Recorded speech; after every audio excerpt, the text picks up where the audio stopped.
All right. Good morning, everyone. Happy Thursday, and welcome once again to the Combined Strength Podcast. I am your host, Shane Sutcliffe, and I'm joined today again by my regular co-host, Shella Nowakowski, as well as our special guest, Jason Clark from our Sage Roadways division. Morning, Jason. Thanks for joining us. Morning. Thanks for having me, guys. Appreciate it. As I mentioned, Jason is the division manager for our Sage Roadways portion of our business. And after we go through a few of our regularly scheduled items, we're going to have a brief interview with him to find out some of the details around who Sage is, what exactly it is that they do, and how they support our local industry and government partners. And just before we get underway, we want to acknowledge that we are meeting today on Treaty 6 territory and the traditional homeland of the Métis. And with that, I would like to ask Shellen to kick us off with a brief safety moment. Sure. Shellen, do you mind? Thanks, Shane. Good morning, everyone. So we're in that weird in-between season time here where we're between winter and spring. We've got that melting and refreezing, +5, -30 thing going on. So lots and lots of ice out there. So that's something to be aware of when you're out and about. So how can we mitigate the risk of falling, slips, and trips? Practice walking like a penguin. Do that. Take your shorter strides. Sorry. It's corny, but I had to. I knew I wasn't going to be able to keep a straight face when you said that. No.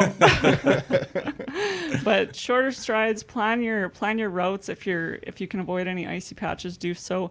Make sure we're using sand and salt where we can. And if you're out and about in the neighborhoods, those spikes for your shoes are really, really great to just kind of give you some extra traction and make sure we're all staying safe out there. Awesome. And apparently, if you need an excellent demonstration of how to perform a penguin walk, our safety administrator, Josh, is the guy to talk to. So Perfect. He's probably going to shoot me for that, but I figured to get him on here. We'll post a demo on our social media channels. Yeah. There's got to be a video of that somewhere. We can get him to do one. Yeah. Josh, you've been called out. Yeah. All right. I think we've got enough of that going on. We've only got one project update today that we're going to highlight, and it is an interesting one, to say the least. So we're going to get into these stainless separators. And these are, for those that are watching, essentially this is a funnel is kind of the best way to describe this thing. We don't have any photos of the complete fabrication because this is still very much a work in progress in our shop. But if you can picture in your mind a square upper section with a tapered cone at the bottom, that's four sides square cone, I should say, and various ports and different attachments on the sides, that's basically what this thing is going to look like when it's all said and done. It's being built for an OEM customer who provides flotation solutions for the potash industry is kind of what this thing is intended to do. And currently, the way we're addressing this project is our team is taking what is called a sub-assembly approach to the fabrication, wherein we are building smaller bite-sized pieces, basically, of the final component. So if you pictured that same image that I was kind of putting in your head around a four-sided box with a tapered hopper, we're basically taking, say, one side, one straight wall, one tapered wall, building that as a component, or a sub-assembly rather, doing that 4 times over, bringing those together to make one finished unit. And that's a pretty standard industry practice. It's not something that we've developed uniquely. It's definitely not something that we're unique in doing. But it is something that gives us much better control over our fabrication process in terms of getting more staff engaged on the project than we could if we tried to just build the whole thing as one big piece in the start. There's limitations around safety, accessibility, how many people you can put on the fabrication if you just build it as a big box to start with. Whereas if you break it into multiple smaller pieces, you can get that many more people working on it in a more open environment, whereas in the full box assembly, you'd be working inside of a lot of confined spaces and a lot of tight corners. So definitely something that we try to do whenever possible to utilize more workforce on the projects and keep everyone safe. And some cool facts about this job. I don't know that these photos necessarily show any of these details per se, but there's a lot of stiffener plates on these things. Like when I was out in the shop looking at these things the other day, I lost count. There's, probably close to 30 or 40 of them on each face. And being that these are stainless fabrications, we've kind of spoken to this before. I think Shallon actually mentioned something similar in our last live stream around stainless plate work. When you've got that many connections and that many welded locations, there is a high potential for heavy distortion and stuff that can be a bit of a challenge in terms of keeping in mind. So our crews have been working very hard to make sure that we, keep an eye on that we're mindful of how we're tackling the approach on these things, and that at the end of the day, we're going to be able to make everything fit and line up the way it's supposed to. And that's kind of one of the cool things about this job. And one of the main reasons why JNE gets picked to do work like this is that many OEM companies have come to rely on the expertise and experience that we offer for the manufacturing sector in Saskatchewan and in North America abroad. And that, coupled with our geophysical location being very central in Canada here, actually gives us a real advantage in terms of shipping, to put it simply. I mean, if you've got to have a fabrication built that's going to be deployed in Saskatchewan, Manitoba, even as far east as Quebec in some cases, it doesn't really make sense to build that in BC even and have it ship across the entire country if you can find a partner in the prairies to build that and allow for that fabrication to ship as a completed unit from a more central location. So that's definitely something that gives us a bit of an advantage in our space, I would say. And that's pretty much all I've got to say about this. Shalyn, you got anything to weigh in on or any comments? No, I think even just what you're saying about shipping, though, like that's what people make fun of us for living in the prairies, right? Yeah. Like you can watch your dog run away for days, but that's the thing, though, is that we really can. We're very we're not limited really on what we can ship, and the government and highways are amazing at working with Absolutely. us on getting those things down the roads too. So Yeah. it's something cool about our location. Yeah, I've seen some of the pictures when they're going down the highways and stuff like that, and there's a little Yeah. bit more work. Yeah, Exactly. exactly. A little more work involved after it's built to get it to where it needs to be on site, and Yeah, that's for Sure, Yeah. but manufacturers. not having a mountain pass to cross is key there. Yeah, So, especially when yeah. you're talking like we're kind of talking, 250-ton crystallizer vessels. Right. Those would be a little tricky to get over the mountains, to say the least. So Yeah, for sure. awesome. All right. I think, like I said, that is everything that we had to highlight for project updates today. We didn't want to take a lot of time focusing on that when we've got Jason sitting here. He's a very busy guy, so I want to make sure we get through this and get him back to his job here. But like I said before, we're just going to do kind of a mini interview almost, I guess, with Jason, to get a little bit of his backstory, and then basically to just let everyone that watches the stream and our customers and clients in the industry know what Sage is, because we frankly don't know that there's that much word out there right now, to be honest. I mean, how long has the division been operating now, Jason? That might just be a good place to start with. The division started up in June 2020, kind of a work between SAS Builds, Sask Highways, and JNE. Perfect. And at that time, they started with a preliminary program to do 3,000 signs for replacements across the province. And after that, and the success they had with that, they opened it up for an additional year, I believe, on top of that. And I was brought in January of 2021 to head up the division and get us rolling in the right direction and expand on our business a bit more. So it's been good. It's been just over 2 years now, so it's been a good thing for me. Awesome. Well, we'll dive into more of that later, but let's just get to know Jason as a person a little bit first. Absolutely. Here. And so why don't you just tell us a little bit about yourself, as personal as you want to get, and then maybe just kind of what led you to the role at Sage there. So how much time do we have? Yeah.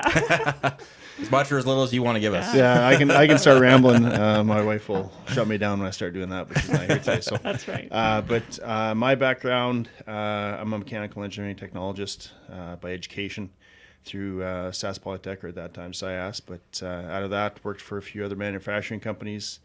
One that's no longer in town, Norak Industries, built weigh scales and stuff like that there, and then moved over to Crestline Coach. I worked there for a number of years before I bought a business. Actually, business that I was working with at the time, I was with Crestline back and forth. They were actually painting our ambulance bodies for us. So, Oh, wow. the owner at that time was looking to retire for a second time, so we, myself and two other partners at the time, came in and took over and continued on with that. And I sold that to my remaining partner back in 2019. So. Oh, wow. Just in time for COVID to hit, so I was semi-retired for a while, and a few friends. We started up a training building for youth athletes, actually, because everything was shut down at the time. Oh, yeah. So we started up the Icebox YXC training facility in Saskatoon, and that ran through COVID. At the time, I call it Saskatoon's worst kept secret, because we were trying to run it. So before it was official that. So kids come in there and still work on their stuff, and ran that for just over 2 years, and we closed it up here just after I started with JNE. So Oh, wow. it was good. Semi-retired. It was a lot of fun, and then while I was still doing that, I got asked to interview for the division manager position, and And after a few rounds of that, and the guys figured to give it a shot. So Awesome. it's been good. That's great. Yeah. Just before we go on, then, that's just something I hadn't expected and I didn't know about you, actually. So we've got 2 Crestline alumni now at JNE Welding. I have to ask, did you know Jay? Jay was there after I was. Jay was there after you were there. Okay. Yeah, So, yeah, I was just curious about that, if there was a connection there or not. So, yeah. No, I've talked to Jay a couple of times. And it's like, is so-and-so still there? And some of the guys that I worked with are still there, too. Oh, So, yeah. yeah, there's a few. Cool. There's a few the hardcore Crestline coaching players Yeah. that are still there. So. Well, from what Jay gave us, it sounds like it was also a very amazing place to work at, as far as, having a similar culture, I think, to what we've got going here, Yeah, it was really good. I was working there before they moved into their new building, the new facility that Jay was working at, and actually went through. And at that time, I was working with the production manager, and we went through and arranged all the production and routes and processes and everything else before we even started to design the building, so we could get something that would work for us. And it was a lot of fun at that time. Never got to see it come to fruition, but it was a lot of fun. Well, it's not like it's too far away. You could always go check on it. No. Right. Awesome. Sean, we'll get back to you. Sure. Well, just one other side question from that. So obviously you come from a relatively entrepreneurial background, having businesses and whatnot. And so coming into this role, that kind of gives you the freedom to do a little bit of that as well, but in something that you maybe weren't familiar with, sign creating. Well, I'm kind of used to that because the first business that I bought and ran was a steep learning curve as well. And even the second one, too, was the same thing. So coming into a third, as I told Adam and the board, I plan to run a division like I'd run my own business, but and go through that way and build and expand. And it's been good. So my background, I think, has helped a lot, and it's going to let us expand even more. Yeah. Well, it sounds like a constant learning. Oh yeah, Learning. There's always changing terms and details with the traffic manuals and the differences between not only national but provincial and that kind of thing. So there's always something to learn. There's always something you thought you've figured out, and then they throw a curve at you, and you got to figure out something else. So Cool. Keeps you on your toes. Yep. Right on. Awesome. All right, so let's dive into Sage a little bit more then. So who is Sage Roadway Signs? And you kind of alluded to this a little bit already, but why or how did they come to be? A number of years ago, I believe, SAS Builds and Highways came to JNE and asked them about starting up a division just for making traffic signs. And they kind of said, yeah, no, it's not our forte. That's not what we want to do. And I think Highways and SAS Builds kept bugging them enough that they figured, okay, let's look into it some more. The reason for that was because there used to be a sign manufacturer in Regina, signal signs. They were bought out by a company in Alberta, and after they bought them, they actually shut them down and moved all the equipment to Alberta. So there's nobody in Saskatchewan that is focused just on the traffic side of it. So that's why Highways was looking at getting somebody in Saskatchewan to do it, and I'm glad that JNE took the risk to do it, and it's been slow going, but we're at the point now where I think we'll see good progress and a large section of the business coming our way. Right on. So I guess next question would be, so what products and services does Sage provide, and who do you serve? Our biggest customers right now is Sask Highways. On top of that, we also work with a few other crowns, Sask Energy and Sask Power, with safety signs and marking signs. And we also do the construction industry as well. Most of that's in the summer and fall. We do get orders during the winter once in a while when they're starting to figure out what projects they've gotten awarded and what they're missing and that kind of thing. So it's that's kind of where we're sitting right now. We're looking at expanding into the RMs and some of the larger cities in the province as well that make their own signs. Awesome. Saskatoon, Regina, and Swift Current, I believe, are the three big ones right now that are making their own signs. So we're trying to see if we can help them out as well. Yeah, that's great.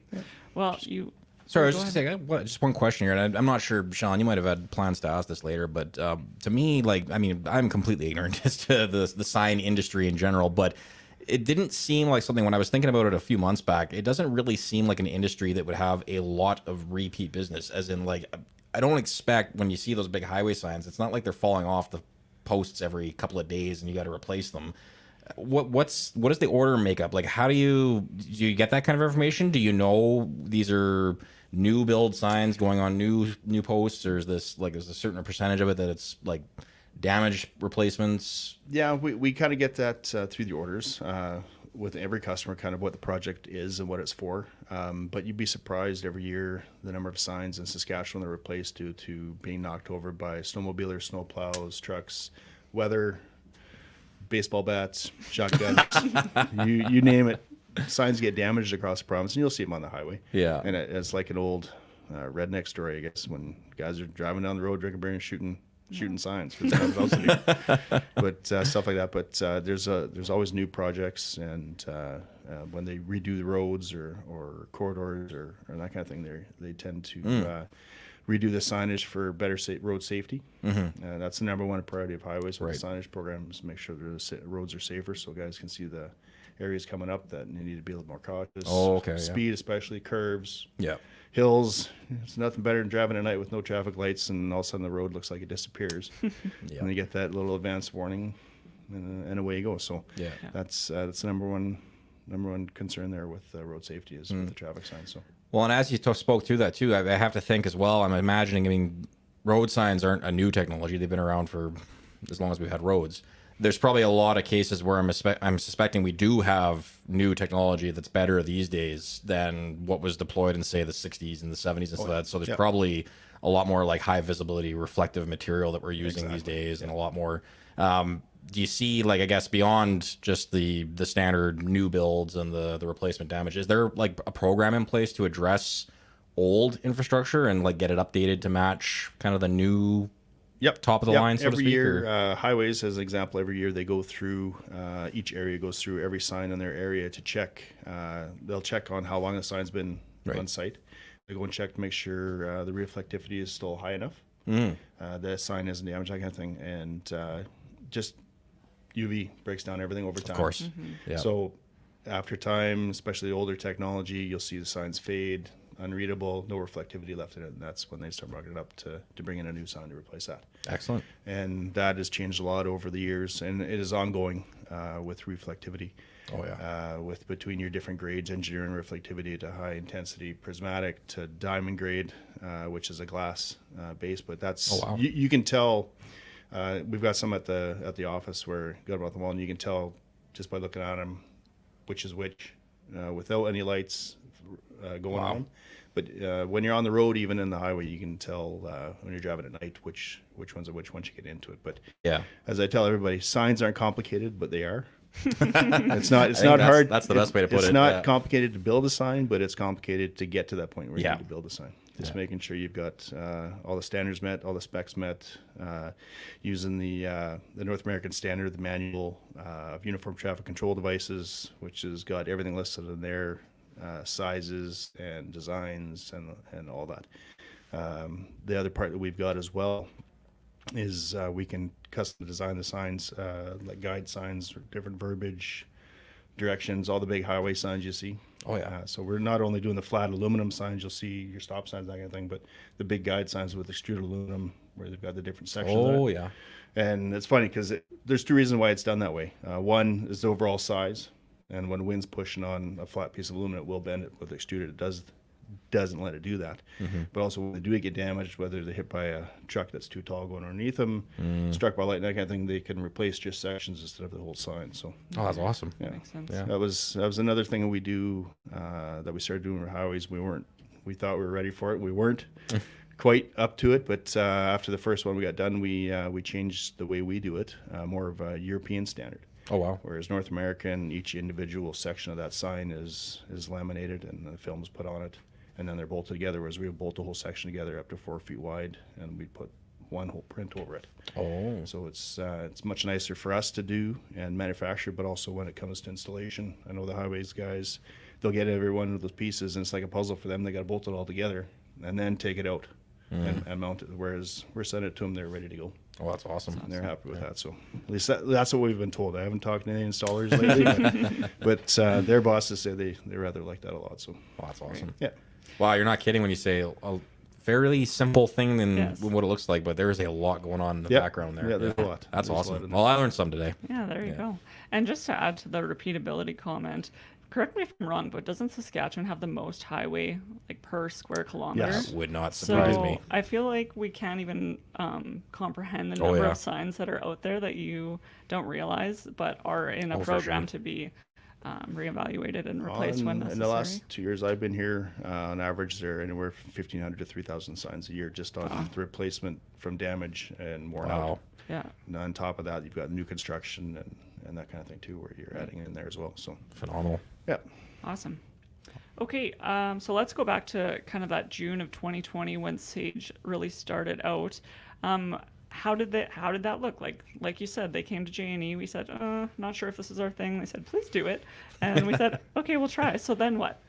Well, that was the story I've gotten behind it. Is they actually found one of the old employees for Signal Signs out of Regina, and got some help there and some background and a little bit more detail on it, and kind of put some numbers together. Figured, yeah, I think we can make it fly.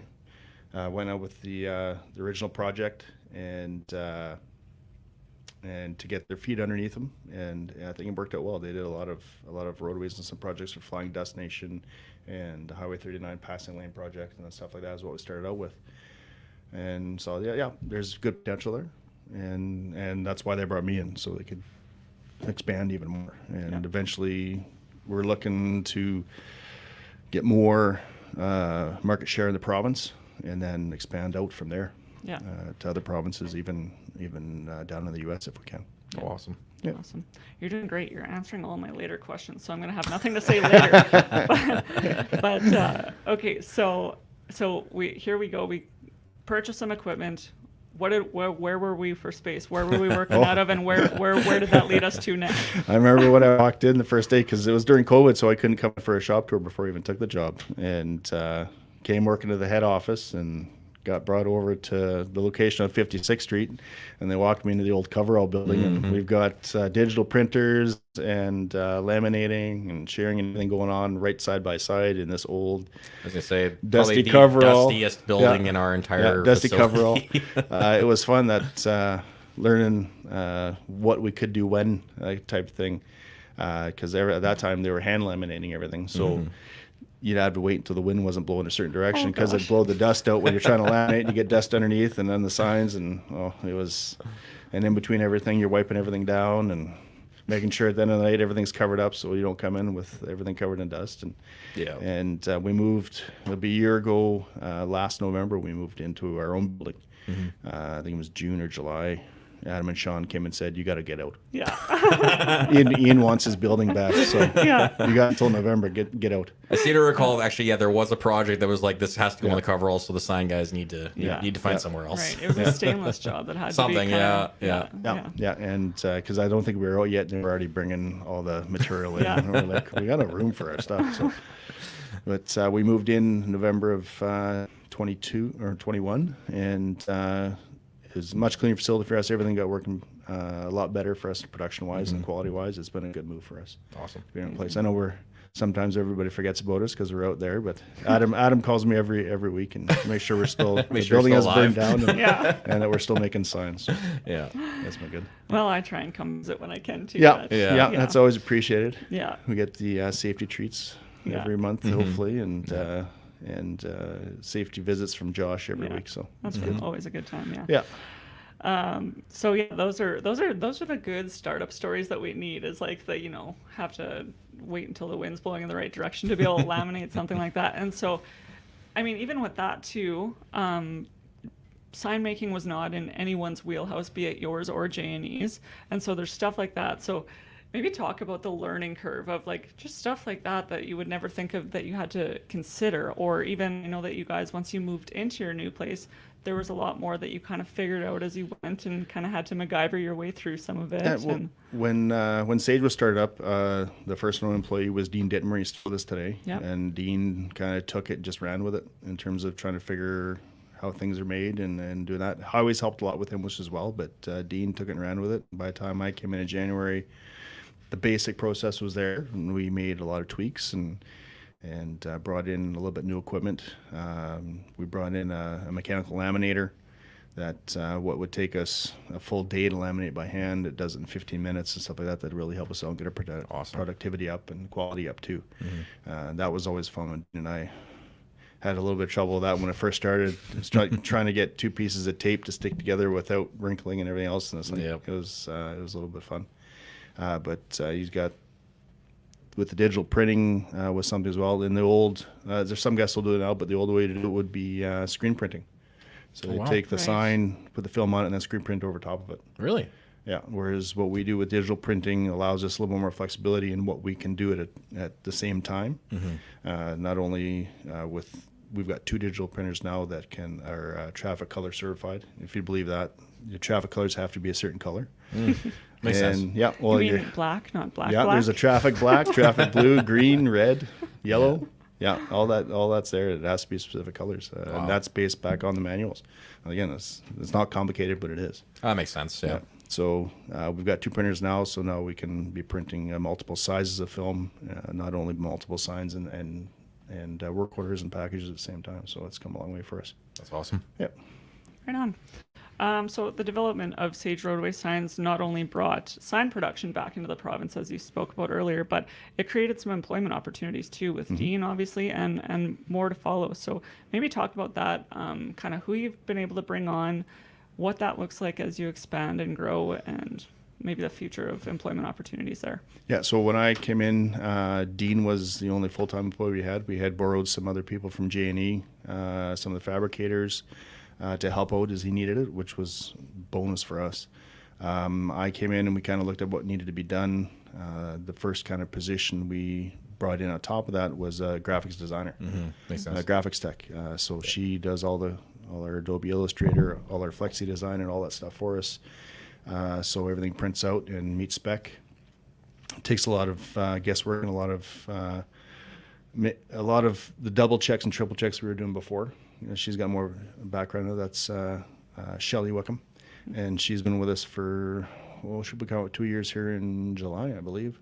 So she's been around a long time. She's a big help. After that, we brought in a couple more techs because the work was getting too much for what we had.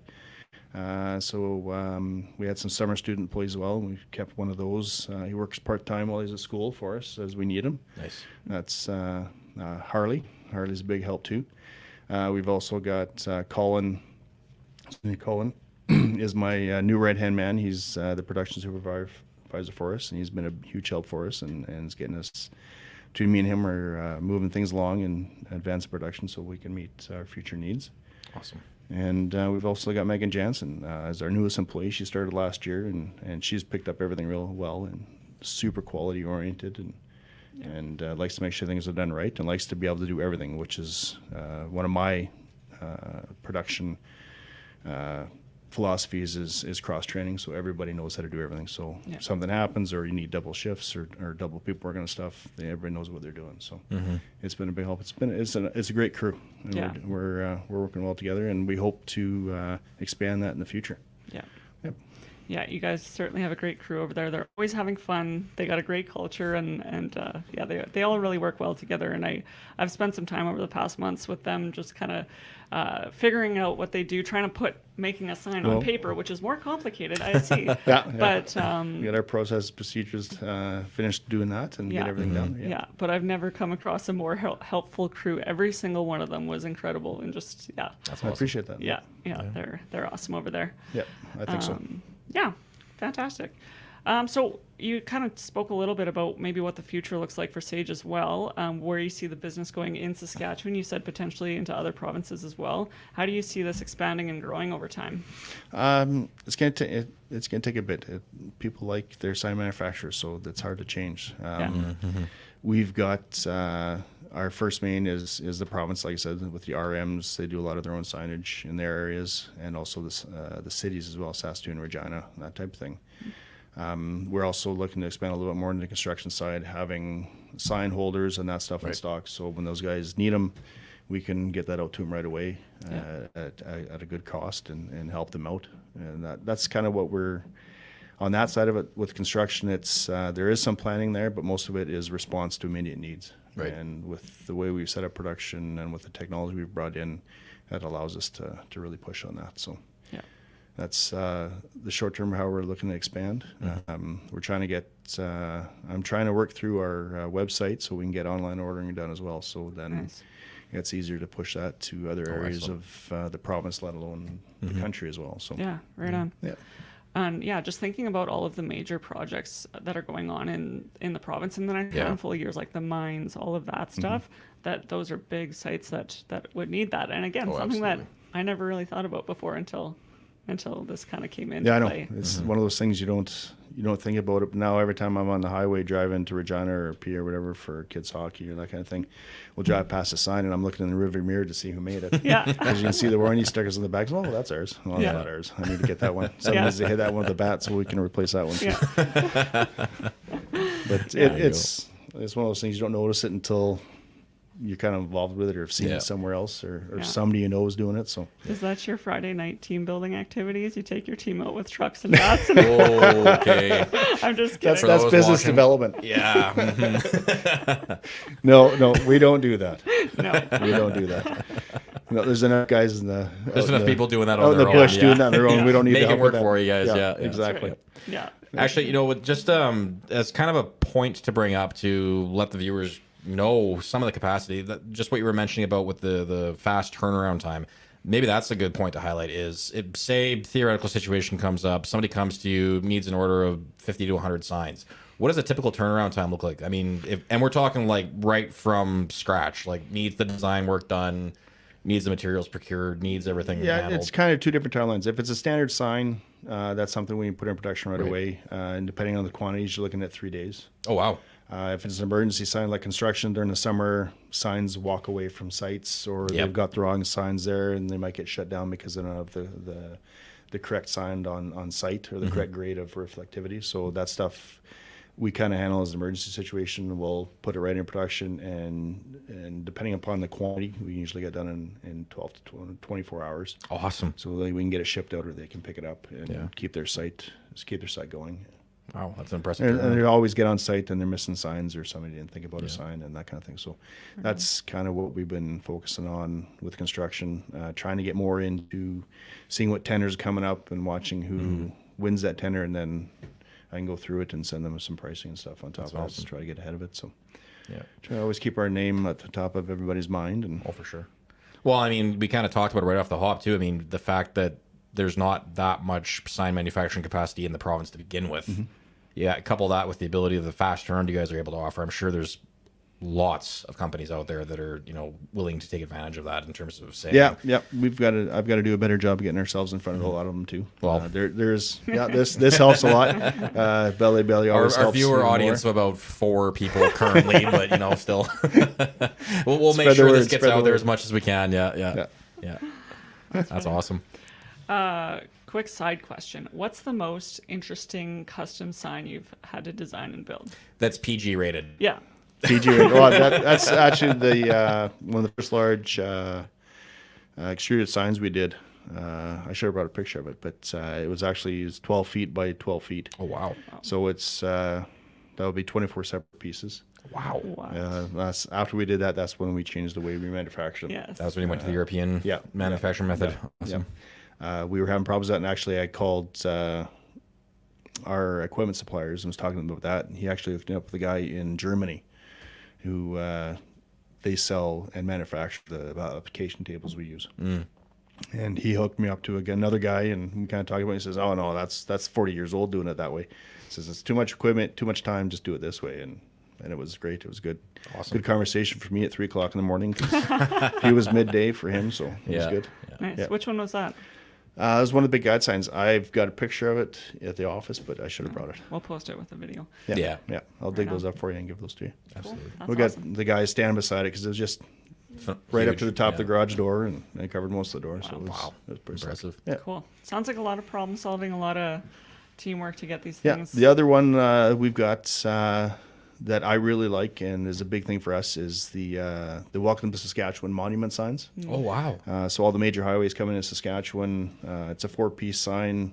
I believe they were 20 feet by about 10 feet that they put up at different major highways coming through, and Awesome. that was very cool for us too. That was another learning experience for us, where we've got the basic signs done, and then they send us this job for these oversized signs that we had to figure out another way how to manufacture it and do it right. So when it got to site, it looked good and everything matched up, and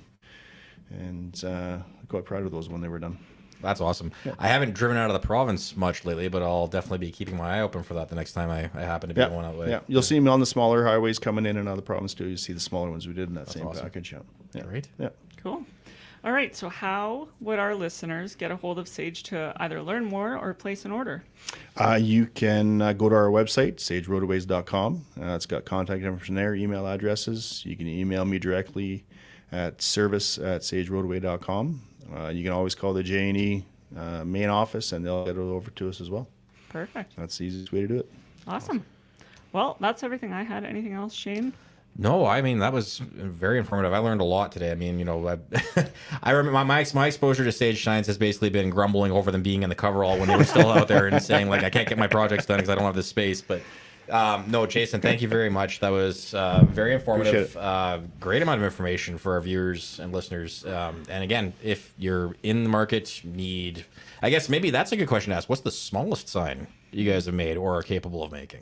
We can make any size. Business card size, we've done that too. Wow. Yeah, Okay. We've done some stuff for SAS Parks. There's site signs and trail signs that are fairly small. So Awesome. there's basically no limit on how small or large you need your sign done. We can do it for you.